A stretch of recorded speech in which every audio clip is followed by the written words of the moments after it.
Hello guys, Anurag this side.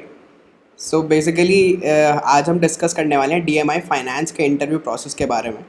तो पिछले साल before getting placed into Samsung मेरा डीएमआई फाइनेंस में प्लेसमेंट हुआ था।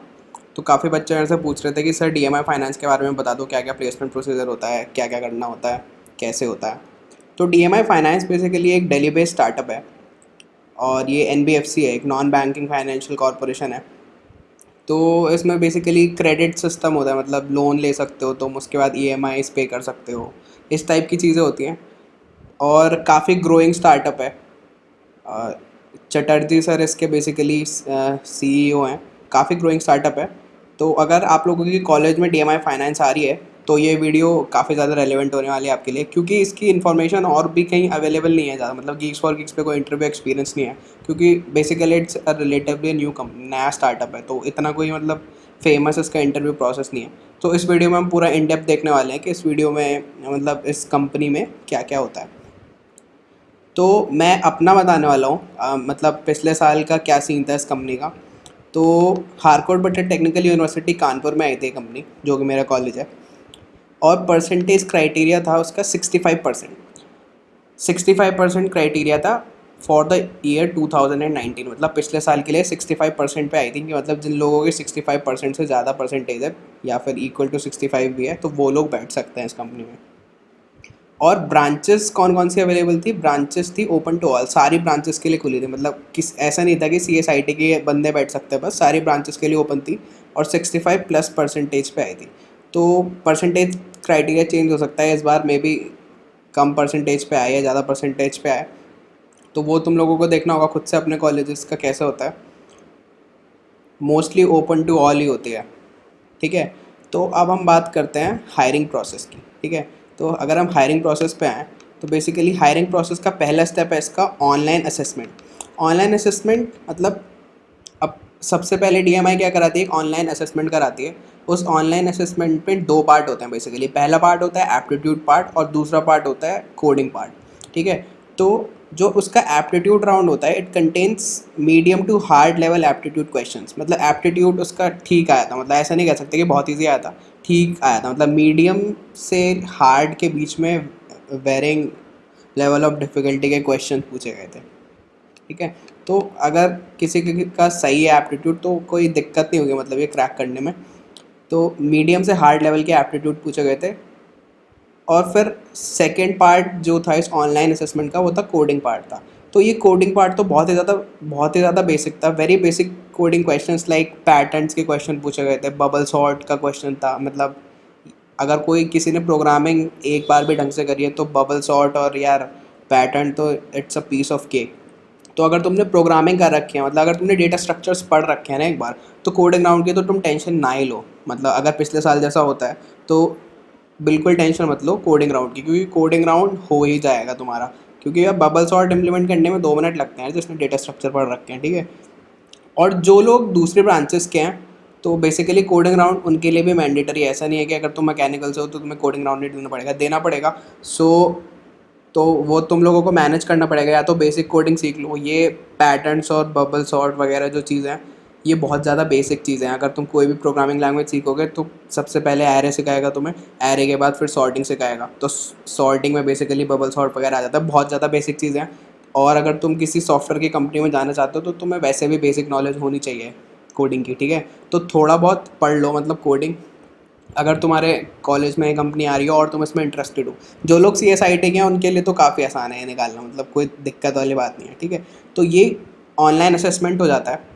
फिर ऑनलाइन असेसमेंट के बाद क्या होता है, कुछ दिन बाद कंपनी आती है बेसिकली पीपीटी देने अपनी। पीपीटी क्या होता है? प्री प्लेसमेंट टॉक, मतलब प्लेसमेंट से पहले कंपनी के मतलब कुछ रिप्रेजेंटेटिव्स आते हैं। वो रिप्रेजेंटेटिव्स क्या करते हैं, वो कंपनी के बारे में बताते हैं कि कंपनी के प्रोडक्ट्स क्या क्या हैं, कौन कौन सी प्रोफाइल्स के लिए कंपनी आ रही है, कंपनी के अचीवमेंट्स क्या क्या हैं, कहाँ कहाँ इम्प्लीमेंट हो रखा है उस कंपनी का काम।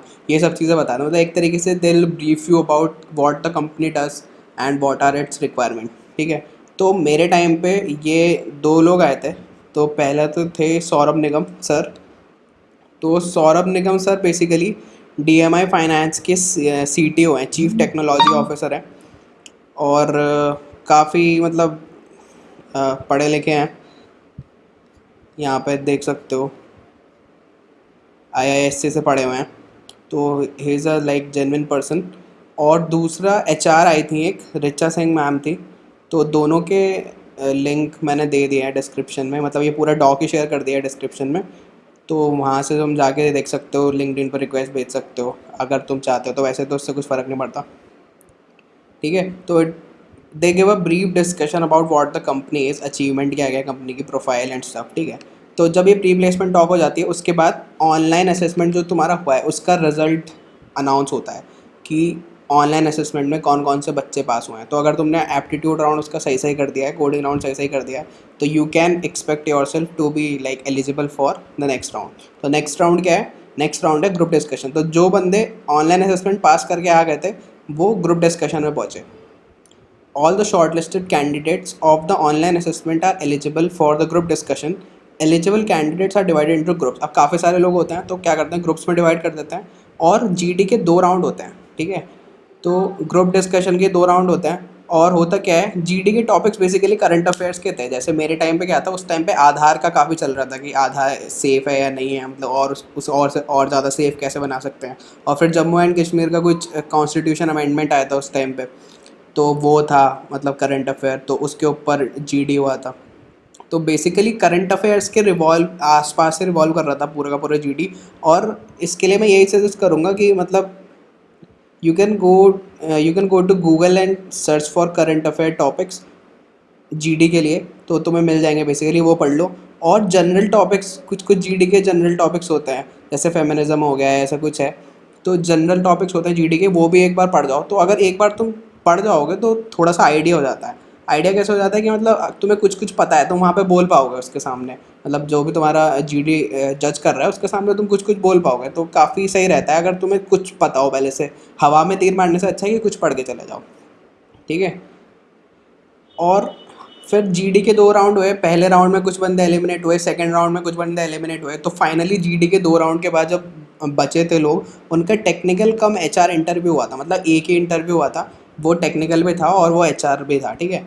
तो अगर if you are from computer science, IT या इलेक्ट्रॉनिक ब्रांच, तो कंप्यूटर साइंस के क्वेश्चन पूछे जाएंगे, पक्की पक्की बात है। तो अगर तुम CS IT इलेक्ट्रॉनिक से हो तो यार ऑब्वियस सी बात है, और सॉफ्टवेयर कंपनी के लिए अप्लाई कर रहे हो तो कंप्यूटर साइंस के क्वेश्चन लाजमी है, बनते हैं, ठीक है। और अगर तुम नहीं हो इन ब्रांचेस से, तो बैंकिंग के रिलेटेड क्वेश्चन पूछे गए थे। मतलब मैकेनिकल का एक बंदा था जो फाइनली सेलेक्ट हुआ था, तो उससे बैंकिंग के रिलेटेड काफ़ी क्वेश्चन पूछे गए थे। वो बेसिकली उसको काफ़ी नॉलेज भी थी बैंकिंग वगैरह के बारे में, तो that was one reason of his selection. General topics पूछे जाते हैं। जनरल टॉपिक्स में अब कुछ भी हो सकता है यार, मतलब जो तुमने रेज्यूमे में अपने मेंशन करा हुआ है उससे वो उठा के कुछ भी पूछ सकता है। तो ऐसे ही होता है। और सिंस ये एक फाइनेंस बेस्ड कंपनी है, तो तुम्हें पता होना चाहिए कि क्रेडिट सिस्टम कैसा काम करता है, और कंपनी अभी क्या प्रोडक्ट्स बना रही है, और लोन्स वगैरह के बारे में पढ़ लो। तो मतलब जो कंपनी कर रही है बेसिकली उसके अराउंड तुम्हें चीज़ें पता होनी चाहिए। अगर तुम मैकेनिकल से हो या फिर लाइक से इलेक्ट्रिकल से हो, मतलब CSIT इलेक्ट्रॉनिक को हटा के अगर तुम किसी ब्रांच से हो, तो तुम्हें लोन वगैरह के बारे में पता होना चाहिए, क्रेडिट सिस्टम के बारे में पता होना चाहिए, ठीक है। तो अब क्वेश्चन आता है कि इस इंटरव्यू के लिए क्या पढ़ा जाए। तो इस इंटरव्यू के लिए तुम्हें बेसिक्स ऑफ प्रोग्रामिंग तो आने चाहिए, ठीक है। क्योंकि हो सकता है कि अगर तुम मैकेनिकल से भी हो, मतलब मैकेनिकल से कुछ लोग भी थे, ठीक, तो उनसे भी सी के क्वेश्चन पूछे जाते हैं। मतलब बहुत ही ज़्यादा बेसिक क्वेश्चन पूछे थे, लेकिन सी के क्वेश्चन पूछे थे। तो अगर तुम्हें बेसिक्स ऑफ प्रोग्रामिंग पता है तो बहुत ही ज़्यादा अच्छा है, मतलब काफ़ी ज़्यादा चांसेस हैं कि तुम वो इंटरव्यू एस करोगे, ठीक है। और फिर जो भी तुम अपने रिज्यूमे में लिख रहे हो, everything you right in your resume you should know each and every bit of it. मतलब कुछ लोग क्या करते हैं कि रिज्यूमे में वो चीज़ें लिख देते हैं जो उन्हें आती नहीं है। और बेसिकली नॉन CSIT वाली ब्रांचेस के साथ क्या होता है, जैसे मैकेनिकल में कोई है या फिर लेट से सिविल में कोई है, तो वो फालतू में डाल देते हैं कि HTML CSS जावा C++ कुछ भी डाल देते हैं। मतलब उन्हें थोड़ी बहुत आती है, बहुत ही ज़्यादा मतलब वेग से आती है, और वो फिर भी डाल देते हैं। तो इंटरव्यूअर ने अगर देखा कि तुम दूसरे ब्रांच के हो और बेसिकली तुमने C++ डाल रखा है, तो उसका बनता है यार क्वेश्चन पूछना, कि वो कुछ तो क्वेश्चन पूछेगा ही, और तो फिर वो क्वेश्चन नहीं बता पाओगे तो ख़राब रहेगा। इससे अच्छा डालो ही मत। तो कुछ भी फेक नहीं डालना, ठीक है। Don't fake a word in your resume. एक भी फेक चीज़ नहीं डालना है रिज्यूमे में। पजल्स पूछे जाते हैं। तो मेरा जब इंटरव्यू हो रहा था तो बेसिकली सी एस के, मैं बिकॉज आई टी से हूँ, तो सी एस आई टी के क्वेश्चन पूछे थे और उसके बाद पज़ल पूछे थे, 2-3 पज़ल पूछे थे कि if you are given like 2 squares तो उन्हें ऐसे अरेंज करो कि 4 स्क्वायर्स बन जाएँ, ऐसे ऐसा कुछ मतलब क्वेश्चन था।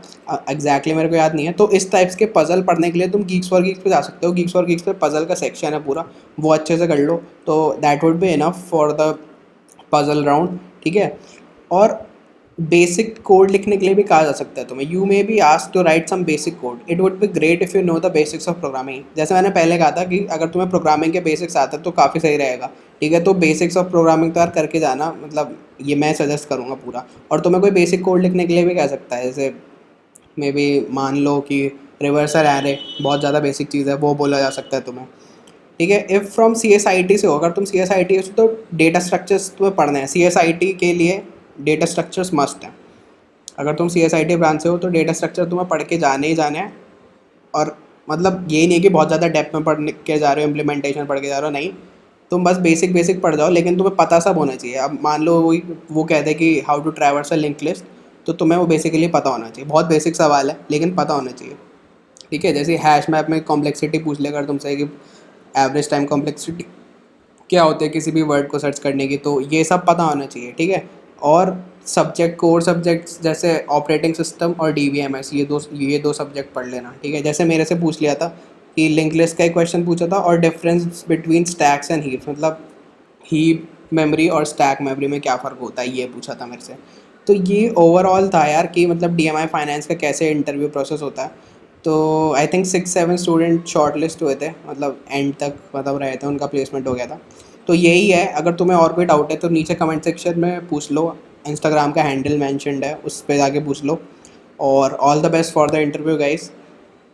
जय हिंद, वंदे मातरम।